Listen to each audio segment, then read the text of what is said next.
Tentara itu junudur, ada yang dari dalam, ada yang dari luar. Ya.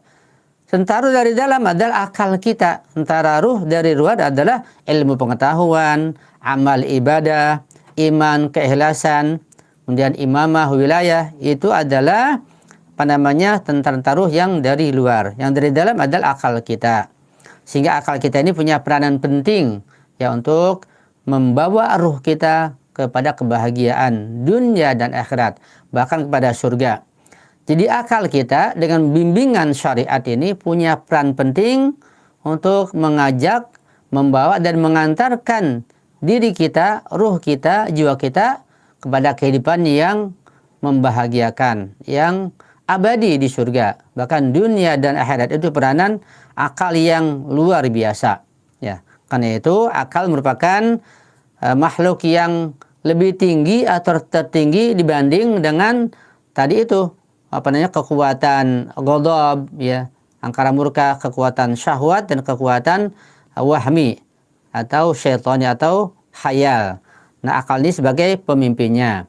Sehingga ketika akal sebagai qa'id, sebagai pemimpin yang memimpin kekuatan yang lain, kekuatan ghadab, kekuatan syahwat, kekuatan khayal dan wahmi, dan akal memimpin ini di bawah syariat, maka manusia akan hidupnya bahagia, akan tentram, akan damai, bisa mencapai kebahagiaan dunia dan akhirat. Itu berkat bimbingan akal yang dibimbing oleh syariat. Artinya di sini bahwa syariat menempati tempat yang tertinggi. Syariat paling tinggi, paling atas. Di bawahnya baru adalah akal. Di bawahnya baru kekuatan ghadab, kekuatan syahwat, kekuatan khayal. Bahkan fitrah manusia itu harus tunduk di bawah akalnya. Kan manusia memiliki fitrah, itu semacam perasaan yang tidak mungkin bisa dipisahkan. Misalnya setiap manusia memiliki fitrah kasih sayang. Ya, kita tidak mungkin sebagai manusia tidak ingin memiliki kasih sayang.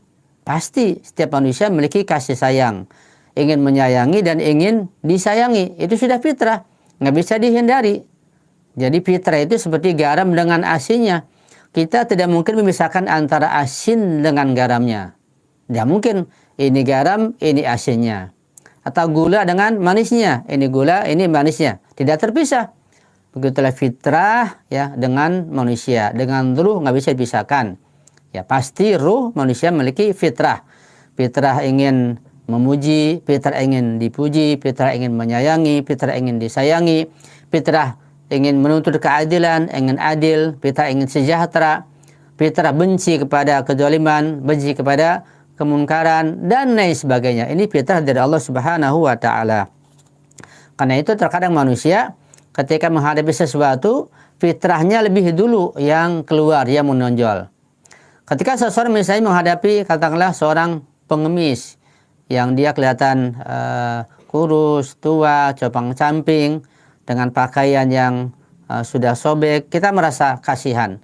Kasihannya adalah bagian daripada fitrah kita. Langsung fitrah kita mengatakan, oh kasihan dia, mungkin dia belum makan, mungkin dia itu lapar, mungkin dia nggak punya apa-apa.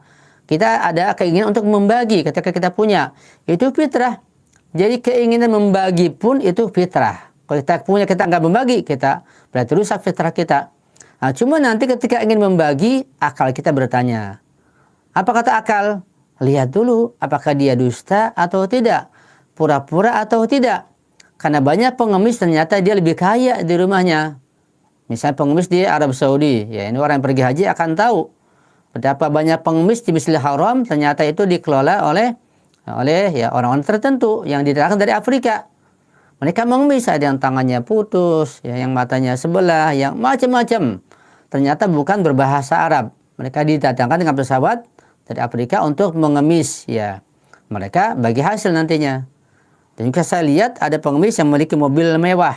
Dia mengemis di satu masjid, ternyata dia punya mobil mewah. Jadi akal kita akan bertanya, setelah perasaan kita ingin membagi, akal kita bertanya, jujur atau tidak? Nah, kemudian setelah akal kita memahami dia ini jujur, dia perlu dibagi, akal kita bertanya lagi, nanti akan digunakan untuk maksiat atau tidak kalau kita bagi, ya. Kita kasih uang 100.000 misalnya, kita kasih beras, kita kasih makanan, apakah uang yang kita kasih, makanan yang kita kasih akan digunakan untuk maksiat atau tidak?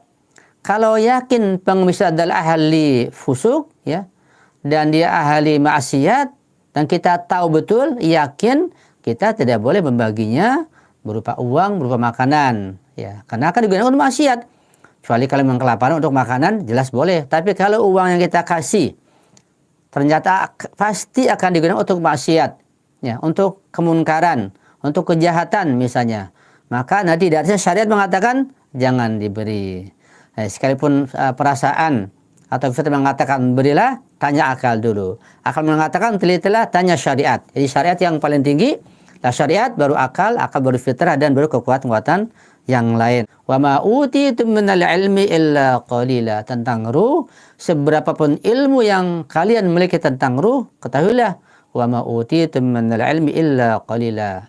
Yang kami berikan kata Allah hanya sedikit sekali. Ya, apalagi kaitan antara ruh an-nafs dengan al-khaliq, dengan ar-rabb. Sangat erat hubungannya.